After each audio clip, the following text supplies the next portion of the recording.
Hello guys! Welcome back again to my YouTube channel. It's me, L Vlogs or L.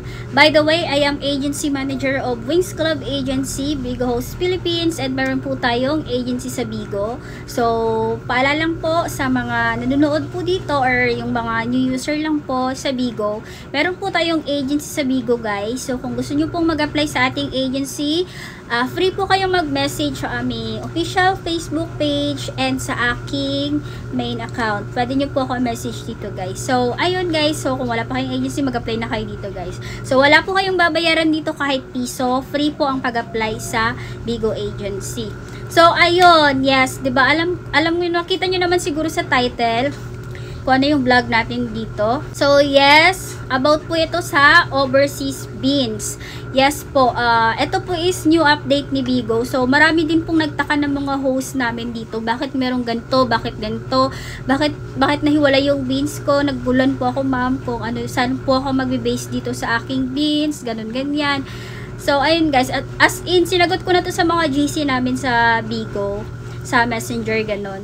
So, ayun, dahil nga agency manager tayo, and syempre, kailangan muna natin i-clear bago po tayo mag-share ng knowledge sa ating mga host kung ano po ba ito.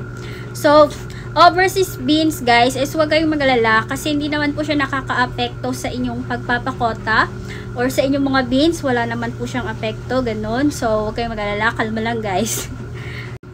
So, overseas beans guys is, ito po ay ginawa ni Bigo or in-update lang ni Bigo para malaman po ng ating mga Bigo host kung magkano po yung beans na pumapasok sa live data nila or sa account nila na galing sa ibang bansa. Yes, kunwari abroad yung spender, yung supporter abroad. So, kaya po niya in-update yun para ma-aware po yung mga host natin kung saan po sila malakas. Like, kunwari, yung spender nila nasa abroad. So, yun, mas mataas yung overseas beans nila compare sa nagbabagsak lang na dito sa Pilipinas. So, yun po yung pinagkaiba ng overseas beans natin ngayon. So, wala naman po kayong dapat pag-alala kasi parang record lang po yun siya ni Bigo, guys, na na yun nga, yung sa non-PH po yung nagbagsak sa inyo. So, dito meron tayong i-insert dito ng mga So, ayan.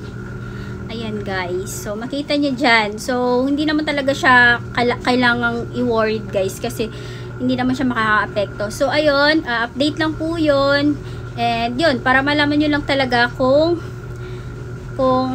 yung spender nyo na nagbagsak is from ibang bansa or dito lang siya sa Pinas. So, ayun guys. Wala naman po siyang pagbabago talaga. So, hindi naman po siya kailangang ipag-worried guys. So, marami kasing host namin na baka nalilito sila ba, ganun.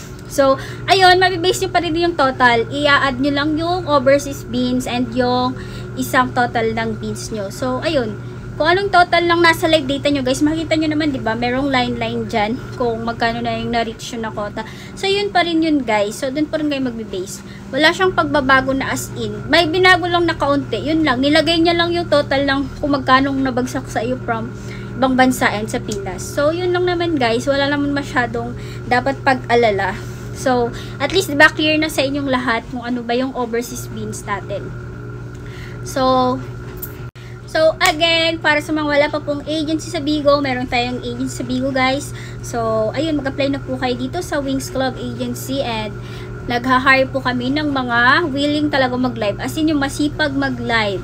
At least 18 years old pataas.